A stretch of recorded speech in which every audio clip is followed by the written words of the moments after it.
لأجاريهم قلدت ظاهر ما فيهم، فبدوت شخصا آخر كي أتفاخر،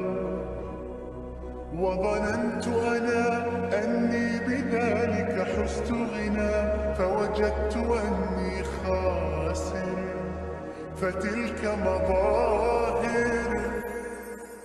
لا